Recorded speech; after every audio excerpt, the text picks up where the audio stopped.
This is Rabbi Sachs coming to you from the Chai Center, and welcome to the Chai Academy. Chai Academy is a host, a slew, plethora of classes given online, and every day we try and do it 5 days a week: Sunday, Monday, Tuesday, Wednesday, Thursday, on different topics and different courses. So we finished an extensive course on modern day Israel, and this we're on the third class, but each class is contained.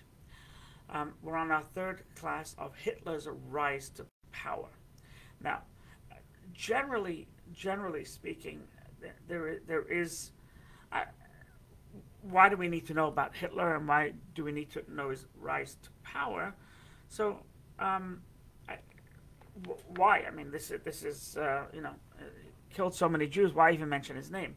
So that actually is a valid argument. The reason I'm giving the class is because, as we're about to see, if we don't learn from history, we are doomed to repeat. So today's lesson is it's historical per se, but it's also we have to be very careful. Right? We have to be extremely vigilant, and as we'll see. So the last time we spoke about how when Hitler campaigned, politically, for his party, so he never won majority. So, but what he did do is at one point he won the most votes than anybody else. So once he won more votes than anybody else, he was then offered, by the way, by Hindenburg to be the vice chancellor, and Hitler said, absolutely not. I'm not being vice anything. I'm going to be chancellor or nothing. So so the way it works in the German parliament back at that time, and the way it works in Israel today, even in Britain, it's modeled after. I think the parliament is modeled after the British Parliament. Is that you have many different parties, and you have a certain amount of seats, and in Israel, it's per 30,000 votes you get a seat, or per 50,000 votes, whatever it is. And in Germany back then it worked at the same time, that because he got a lot of votes, he got a lot of seats. By no means a majority, but what you do then if you don't have a majority is you form allies, and you meet with these various parties, and you try and come to an agreement where you support them, they'll support you, and it's usually money. That will support your specific causes if you align with us and make a coalition. And once you have majority of the seats, you're in power. Your party, together with the other, with those you made a coalition with, you have the ability to do what you need to do because you have a majority. The problem with this method, as we see in Israel, is that it can be disbanded at a moment's notice. As soon as, let's say, you don't have 51%, and you have to join with a couple of other parties, the minute they say no confidence vote, that we want to leave the party because you didn't fulfill your promise, or we don't like what you're doing, or we think you're too radical, whatever it may be, you leave the party, it disbands. And then there's another election. So we know in Israel that there's been so many elections over the past few years is because that's what's happened. There's been a no confidence vote with against Netanyahu, and therefore Knesset collapses and it puts it for vote. And it's the same shenanigans time and time again. So here, Hitler gained a lot of. He gained not a majority vote, but the party with the most votes. And now it was in August of 1932 that Goring who was a huge player in the Nazi Party, and he became actually the architect of the Holocaust, and he was the one that started to make the execution of Jews at a mass level feasible. He eventually gave it over to others. He gave it over to Himmler. He gave it over to others, etc. But he became the president of the Reichstag. Reichstag is where the parliament is, and you have just like in England, you have the prime minister, and you have the queen, who's the head of state. The prime minister is the elected body. So too, you had in Germany back then, before it was dissolved. You had so Göring became the president of the Reichstag, which is it's an important position. The Reichstag is where the laws are made, and so that was in August of 1932. In January of 33, there was another election, and or December of 1932 was the election. Hitler got a lot of votes again, and he finally becomes chancellor. So chancellor is really the political leader of the party and the political leader of the country. And as we mentioned, that within a short 6 months after him becoming chancellor, it fell apart. It fell apart. And this is what I mean. We're about to learn, about to study, about to embark, is how we have to be so careful. So when it was a big step when Göring became the president of the Reichstag. It was a big step. And literally, by January of 33, Hitler gained power. Now, what did Hitler do with his power? So, in January of 33, he became chancellor.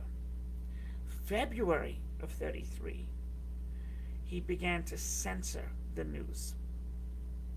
He began to dictate to the journalists what they can and what they cannot write.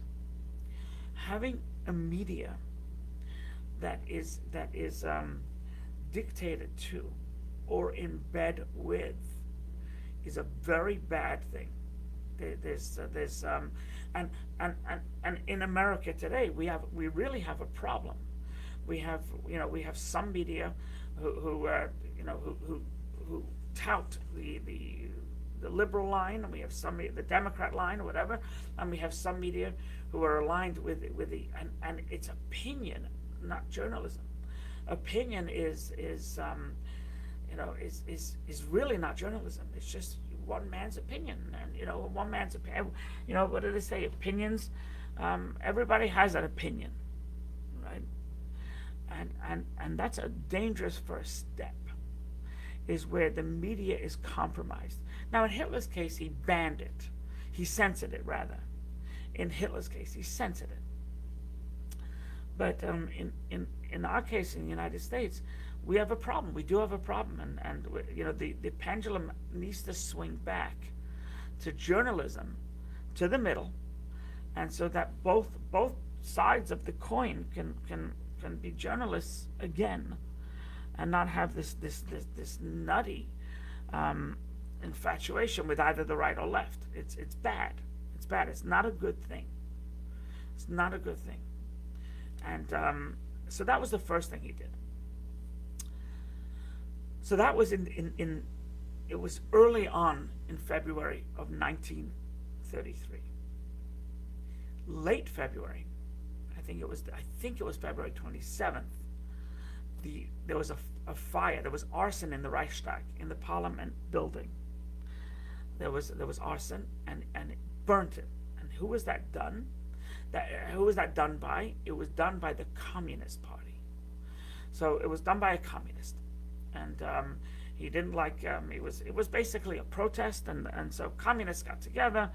It wasn't necessarily the Communist Party, but it was communists, and they basically burned the house down. When that happened, the next day, Hitler ended civil liberties. right? So he was the chancellor, and he said civil liberties. Now, the civil liberties we have in the United States are sacrosanct.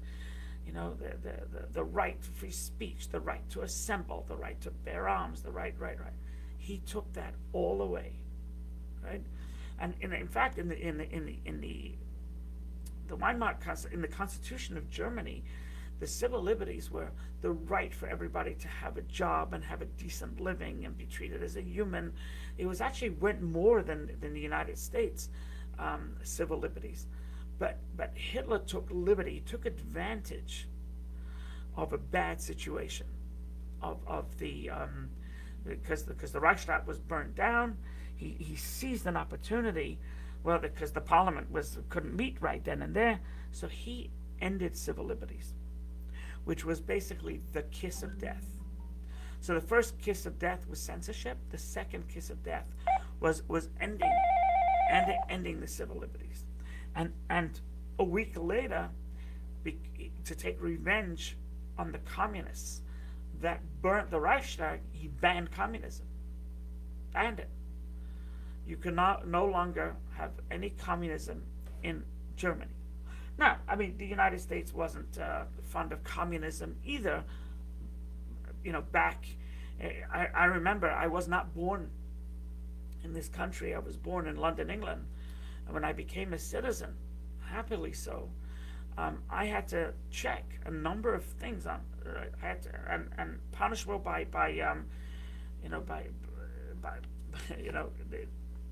exile, leaving. I would have to leave this country, and if it was an untruth, I was not a member of the Nazi Party. I was never convicted of a felony. I was not a member of I did not commit atrocities during the Holocaust, during World War II. I am not a member of the Communist Party. I don't know if it's still on there because, you know, we America has become a little more open, and you know, I don't know if it's a good thing, a bad thing. It doesn't strike me as a good thing, but I don't know if it's still on there.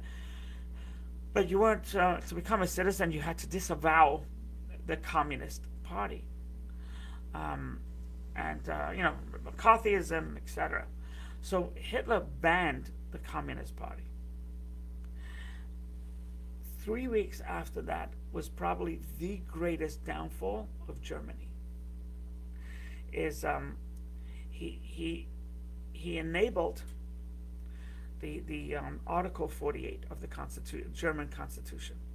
Article 48 was that the chancellor could make laws without going to the Reichstag, to the Parliament. They asked now if you're a terrorist. That's interesting. I wonder who says yes, I'm a terrorist. It was a clause in the Constitution, Article 48 to be precise, and it's where under duress, you know, if the country needs it, he can invoke where he doesn't have to ask the Parliament for everything. So he could start a war. He could stop different things from happening, and that's what he did. So now he had supreme power, but there was a thorn in his side because he still had other parties that were, that were demanding that they be heard, and he cannot do it. You know, what is he, a dictator? And that's what he was. He said for 4 years, based on Article 48, for 4 years he can be a dictator to get Germany up and running again.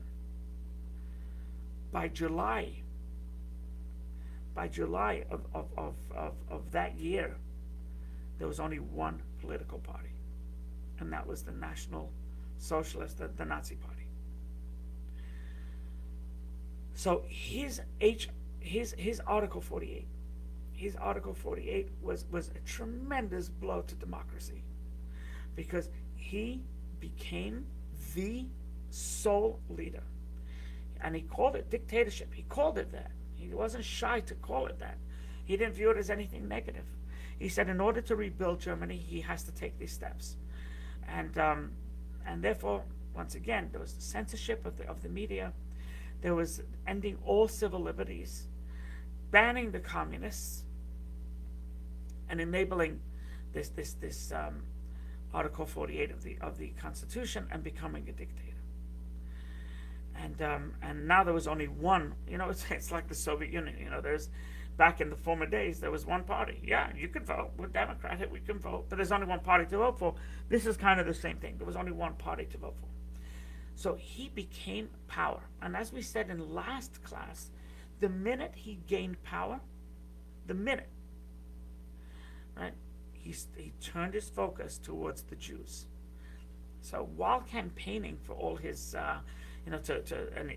when he was on the election, trying to get his parliament, trying to get his party to become a mover and shaker, he downplayed his anti-Semitism, even though his book was public, sold 5.2 million copies, but he downplayed it.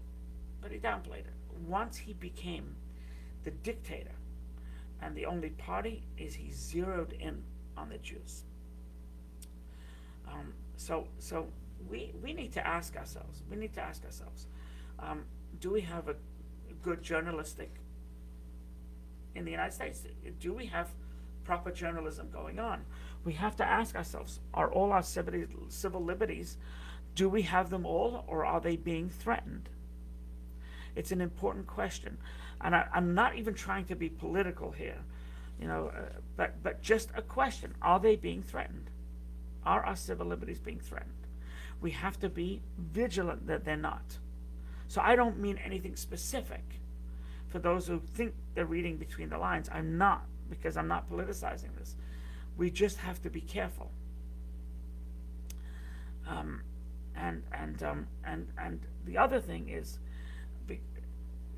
we have to be careful that there's executive orders are not necessarily a good thing.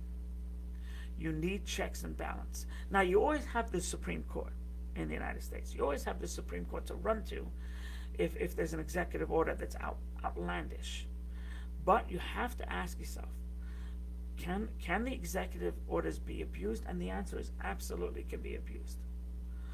And essentially, the Article 48 was more than granted. It was more than executive orders. It was the ability to become a dictator, whereas the executive orders in the United States is dissimilar in that respect, as you cannot become a dictator.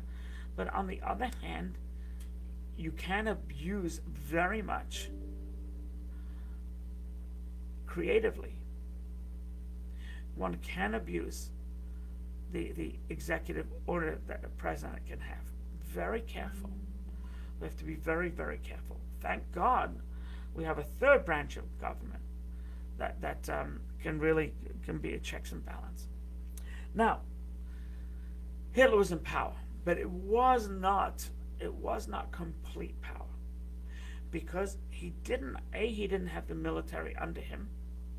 He had his own he had his own bodyguards, which was a group of people which eventually became the SS, by the way. They weren't called the SS then, but that's how it started. But he didn't have the military.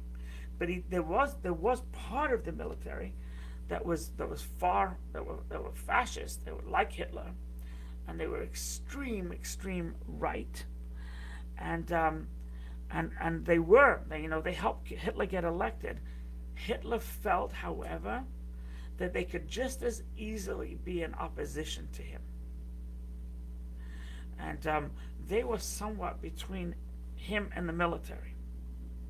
So in 1934, I believe it was the one of the longest nights of the year, and it was June. I believe it was June 1934, the end of June, right by the Vernocks, for a couple of days.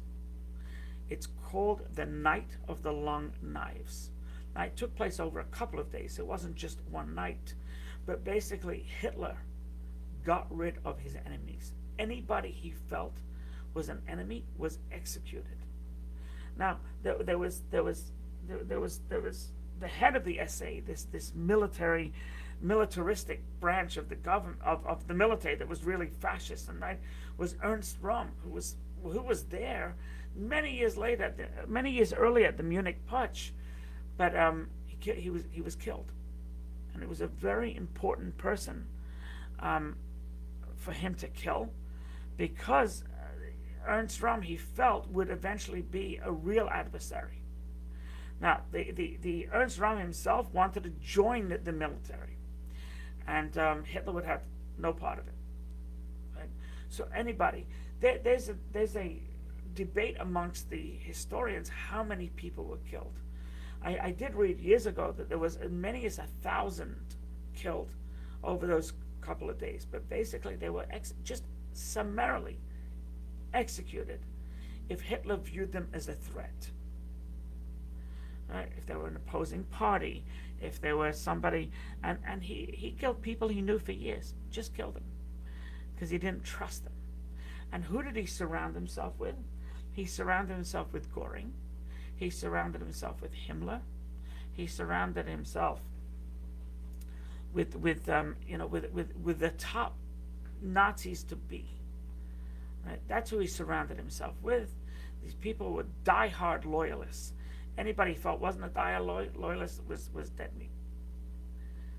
And then he did the next thing, and this is probably his last act that caused him to gain complete power, is he merged the chancellorship with the presidency.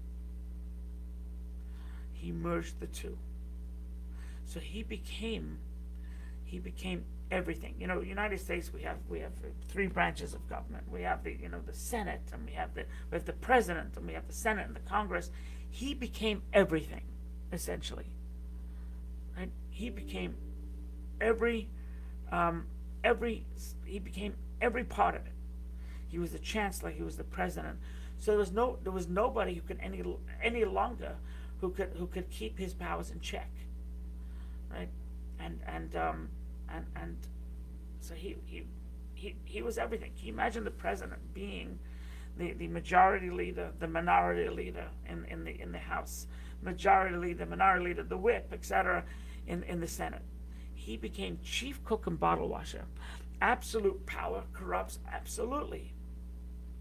So the fact that he took these steps was brilliant for him, but unfortunately it allowed him and he had sense of the media. So together with the media, together with the army, together with all his powers and all his friends and lackeys and cohorts, he was able to reign supreme and just force anything he wanted. And it was proven that even if somebody at a later time said that no, we shouldn't do this, and he felt strongly about it, they were either executed or demoted and became a non-entity. Right? And that's how he gained his rise to power. Right? It was, and all this happened, by the way, in a period of when he won majority, in 6 months. The whole thing took 6 months. It took like a year until he got absolute power, because he still had to get rid of the Knight of the Long Knives. He had to get rid of Rome. He had to get rid of others.